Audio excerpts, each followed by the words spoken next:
There are so many Canadians who have immigrated here from other countries around the world and have worked hard, made sacrifices, and have built the country into what it is today. So Canada is a country of immigration.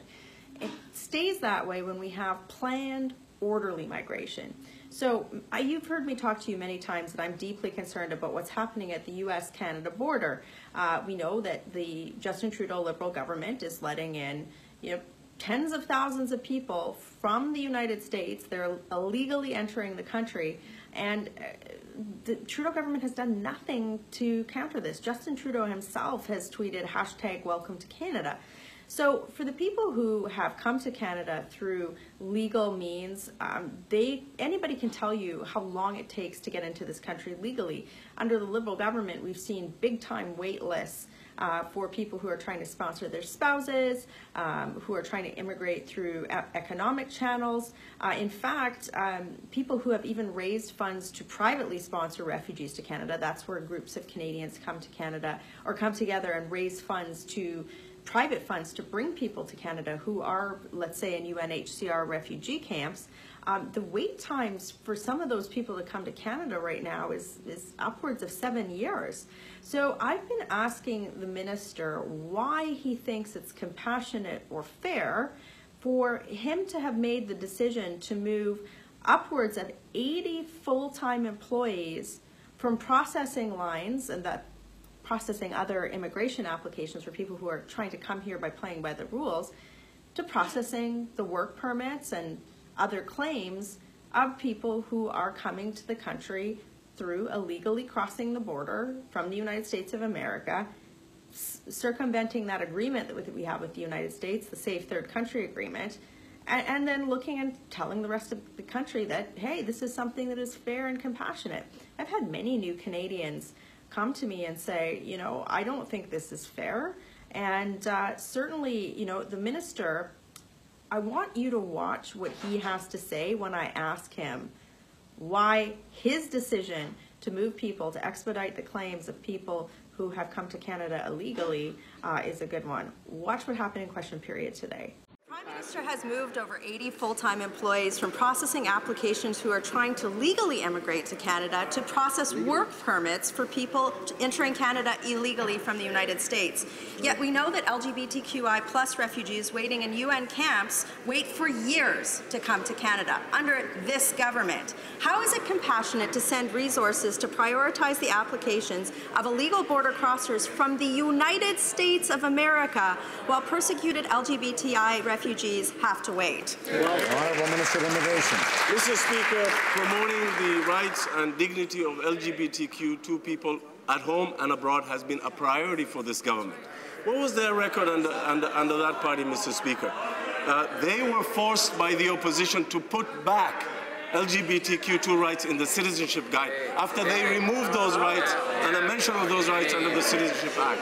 We have quadrupled the number of privately sponsored refugees so that we can identify the most vulnerable refugees in the world, including LGBTQ2 communities. We have funded the Rainbow Refugee Society so that more LGBTQ2 refugees can be brought to Canada, Mr. Speaker. Honourable member for Calgary, Nose Hill.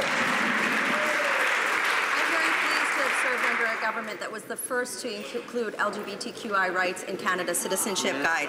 Mr. Speaker, there is one line of immigration that this government has managed to reduce to 0 days for wait time, and that's for people who are illegally crossing the border from the safe country that is the United States. Meanwhile, it takes 30 months for someone to immigrate on humanitarian and compassionate grounds legally in Canada. Why has the minister redirected 80 staff from processing the applications of legal border crossers to those illegally entering the country from the United States?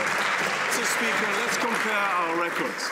Under that party, spouses had to wait 26 months to reunite with their family members. We've brought that down to 12 months. And not only that, we were able to remove 20,000 spouses from the backlog that they left us, Mr. Speaker. Mr. Speaker, live-in caregivers who provided services to Canadian families. Under that party, under the Harper Conservatives, they had to wait 5 to 7 years to sponsor their family members. We've cut that down to 12 months, Mr. Speaker. Mr. Speaker, we will take no lessons from the Harper Conservatives. feel the arrogance and condescension in that minister's answers? Like just, you know, when I sit in the House of Commons, you know, it's really shocking for me because he's just so arrogant and condescending. And I hope you feel that too, because that's not how a minister of the Crown should be. Certainly not on a file as hot as immigration, and certainly not one that needs that compassion, right, to get things right. You know, for a year and a half, I have been asking the government to close this loophole in the Safe Third Country Agreement. For those of you who are watching my videos for the first time, the Safe Third Country Agreement is an agreement that we have with the United States of America by which we say, okay, if somebody reaches one of our countries, they can't cross the land border and then make an asylum claim in the other country, because we recognize that we're both safe countries and that really nobody's fleeing persecution to the United States from Canada or from the United States to Canada, vice versa.